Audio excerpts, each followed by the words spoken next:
Bonjour à tous et bienvenue dans ce documentaire exclusif et approfondi sur l'une des histoires les plus cachées de l'histoire de la musique. Le secret qui a brisé Rita Marley, l'enfant caché de Bob et la chute d'un empire. Imaginez, un homme devenu une icône mondiale, prêchant l'amour, l'unité et la liberté à travers ses chansons immortelles comme One Love ou No Woman, No Cry. Mais derrière cette façade de père rastafarienne se cache une vie privée tourmentée, faite d'infidélité, de secrets enfouis et de batailles familiales qui ont failli détruire tout ce qu'il avait construit. Aujourd'hui, nous allons plonger dans les coulisses de la vie de Bob Marley, de son mariage compliqué avec Rita, jusqu'à la révélation choc d'un test ADN qui a fait vaciller la matriarche de la famille. Est-ce que l'amour peut survivre à la trahison? Et si un héritage musical légendaire était entaché par des drames humains trop réels? Avant de plonger dans cette saga fascinante, si vous aimez les histoires vraies sur les légendes de la musique, les secrets de famille et les révolutions culturelles, abonnez-vous à la chaîne dès maintenant. Cliquez sur le bouton like si vous êtes prêt à découvrir des faits inédits et activez la cloche de notification pour ne pas manquer nos prochaines enquêtes. Partagez dans les commentaires qui est votre Marley préféré, Bob, Ziggy ou Damian. Allons-y et restez jusqu'à la fin pour une révélation qui va vous choquer. Les origines d'un amour tourmenté, la rencontre de Bob et Rita. Pour comprendre le drame qui a secoué la famille Marley, il faut remonter aux racines. Nous sommes en 1963 dans les quartiers populaires de Kingston, en Jamaïque. Le pays vient tout juste d'obtenir son indépendance de la Grande-Bretagne en 1962, mais la réalité est dure. Pauvreté endémique, violence politique entre les partis JLP et PNP, et une jeunesse qui cherche son identité à travers la musique ska et rocksteady, précurseur du reggae. C'est dans ce chaos que naît une histoire d'amour qui semblait destinée à l'éternité. Bob Marley, de son vrai nom Robert Nesta Marley, n'est alors qu'un jeune homme de 18 ans, né le 6 février 1945 d'une mère jamaïcaine noire, Cedella Booker, et d'un père blanc absent, un capitaine britannique.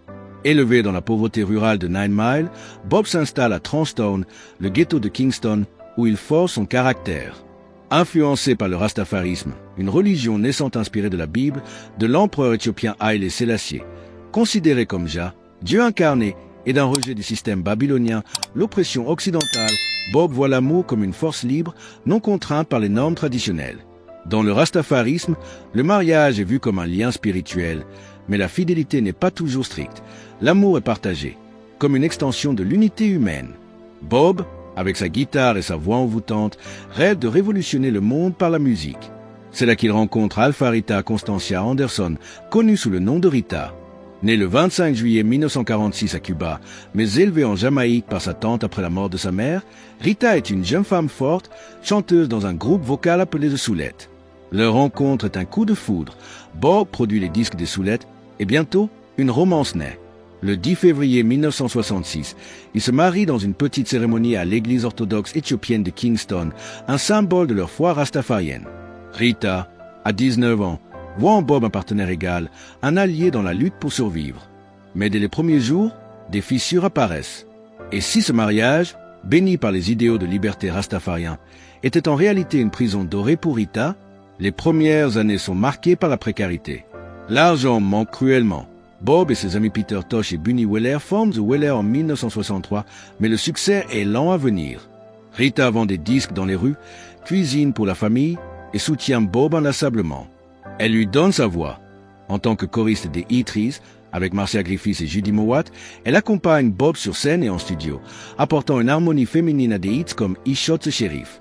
Mais derrière cette solidarité, la vision de l'amour selon Bob, influencée par le rastafarisme qui tolère les relations multiples comme une expression de la vie naturelle, commence à blesser Rita. En 1964, Rita donne naissance à Sharon, issue d'une relation précédente, que Bob adopte comme sa propre fille. Puis viennent leurs enfants communs, Cedella en 1967, David, Ziggy en 1968 et Stephen en 1972. Bob élève aussi Stephanie, parfois listée comme issue d'une liaison de Rita, mais adoptée dans la famille. Ces naissances renforcent le lien familial, mais la célébrité naissante de Bob en 1973, avec l'album Catch a Fire produit par Island Records et Chris Blackwell, change tout. Les Weller deviennent internationaux, et Bob, avec son charisme magnétique dreadlock, sourire envoûtant, message de paix attire les femmes du monde entier. Rita endure en silence. Les rumeurs d'infidélité se multiplient. Bob, prêchant l'unité, vit une vie privée fragmentée. Chaque tournée apporte de nouvelles aventures et bientôt, des enfants naissent en mariage. Pour Rita, C'est une humiliation constante, masquée par son rôle de pilier familial. Mais pourquoi reste-t-elle? Par amour, par devoir rastafarien ou pour protéger l'héritage naissant? Si vous voulez en savoir plus sur les enfants secrets de Bob, abonnez-vous et activez les notifications. La suite va vous stupéfier. Les ombres de l'infidélité et les hautes femmes dans la vie de Bob. Maintenant, entrons dans le vif du sujet. Les infidélités de Bob Marley, qui n'étaient pas de simples ragots, mais une réalité documentée qui a semé les graines du drame familial. Bob, fidèle à ses croyances rastafariennes, voyait l'amour comme une énergie fluide, non exclusive. Comme l'explique l'historien du reggae Roger Stephen, le rastafarisme, inspiré de figures bibliques comme Salomon avec ses multiples épouses, tolère les relations polygames comme une forme de liberté naturelle contre l'oppression monogame imposée par Babylone. Bob incarnait cela. Il aimait intensément, mais sans barrière. Dès les années 1970, les liaisons s'enchaînent. Prenons Janet Hunt, une Jamaïcaine qui donne naissance à Rohan Marley en 1972. Rohan deviendra plus tard footballeur américain et père de 5 enfants avec Lauryn Defugé. Puis Janet Bowen, mère de Karen Marley en 1973. Lucy Pounder, une Britannique, donne Julian Marley en 1975, qui poursuivra une carrière reggae. Anita Benavi, championne de tennis de table jamaïcaine, accouche de Kimani Marley en 1976, acteur et musicien connu pour son rôle dans Chota. Mais la relation la plus publique et la plus douloureuse pour Rita est celle avec Cindy Breakspear. Née en 1954 au Canada d'un père jamaïcain et d'une mère canadienne, Cindy est élue Miss World en 1976, devenant une icône glamour. Elle rencontre Bob lors d'une tournée et leur liaison passionnée donne naissance à Damian, dit Junior Gong Marley en 1978. Damian, prodige du reggae, remportera plusieurs Grammys avec des albums comme Welcome to Jamrock. Pour Rita, Cindy n'est pas une simple maîtresse, elle est une rivale publique, symbolisant la jeunesse et le succès que Rita, usée par les épreuves, sans lui échapper. Des amis de la famille rapportent des tensions palpables. Rita tolère, mais son cœur saigne. Et puis il y a Yvette Crichton. Moins glamour que Cindy, Yvette travaille pour l'organisation Marley, gérant le courrier des fans et vivant parfois chez Cedella Booker, la mère de Bob. Leur relation est discrète, mais intense. En 1980, alors que Bob lutte contre un mélanome diagnostiqué en 1977, issu d'une blessure au pied non traité, Yvette tombe enceinte. Bob, en traitement en Allemagne, confie à sa mère « Si c'est mon enfant, prends en soin. Il ne vivra pas pour le voir naître. » Imaginez, Bob sur son lit de mort, laissant un secret qui explosera des décennies plus tard. Qu'est-ce qui attend Rita après la perte de son mari? Likez si vous êtes choqué par ces révélations et abonnez-vous pour la suite. Bob Marley s'éteint le 11 mai 1981 à Miami, à seulement 36 ans, laissant un vide immense. Ses funérailles en Jamaïque attirent des centaines de milliers de personnes. Il est enterré avec sa guitare, l'épaule rouge, une Bible et un joint de marijuana, symbole de sa vie. Mais sans testament, une négligence courante chez les rastafariens qui rejettent les affaires matérielles, son empire, évalué à 30 millions de dollars en 1981, équivalent à environ 100 millions aujourd'hui, plonge dans le chaos. La naissance de l'enfant secret, Makeda est le rejet initial.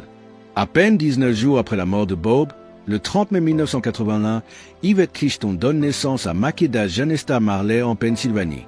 Contrairement aux autres enfants, Makeda naît dans l'ombre, entourée de suspicions. Rita, veuve endeuillée, refuse d'abord de la reconnaître. Pour elle, c'est l'affront ultime, un enfant posthume, preuve d'une trahison qui persiste au-delà de la tombe.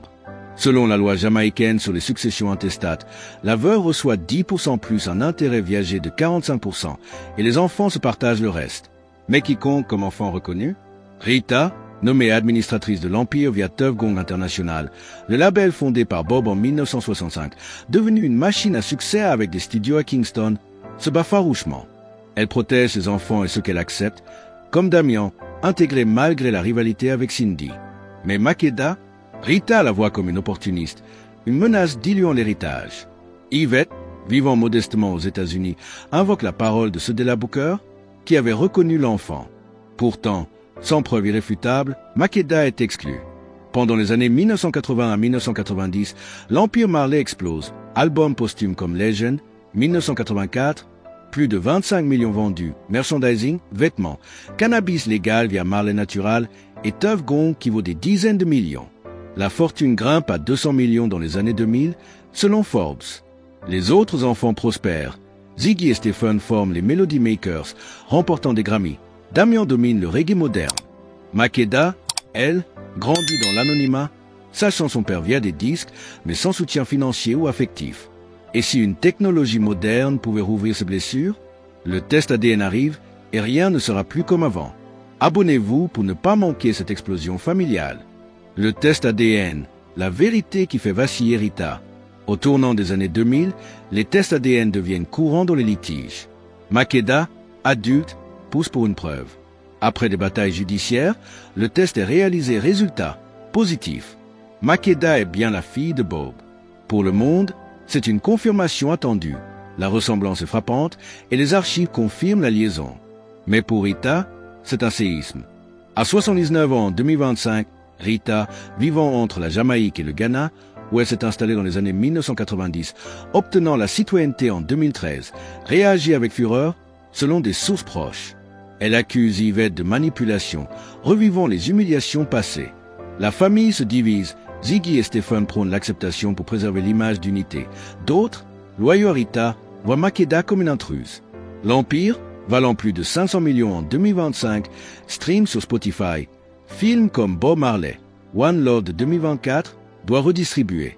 Rita, autrefois louée pour sa force, survivant d'une balle en 1976 lors de l'attaque armée à leur maison, liée à la politique. Avant le concert Smile Jamaica où elle performa blessée, apparaît vulnérable. Des amis rapportent des disputes explosives, Rita se sentant trahie par le destin. Les procès s'éternisent jusqu'aux années 2010 à 2020. Makeda gagne légalement, mais reste à la marge, sans carrière musicale majeure. L'ironie, Bob prêchait l'unité, mais son absence de testament a créé des fractures durables. Les divisions familiales et l'héritage éternel. Aujourd'hui, la famille Marley est un empire. Tuff Gong génère des millions via licence, House of Marley pour casque audio, Marley Coffee.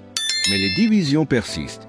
Rita, isolée, incarne la tragédie, une vie de loyauté récompensée par l'humiliation.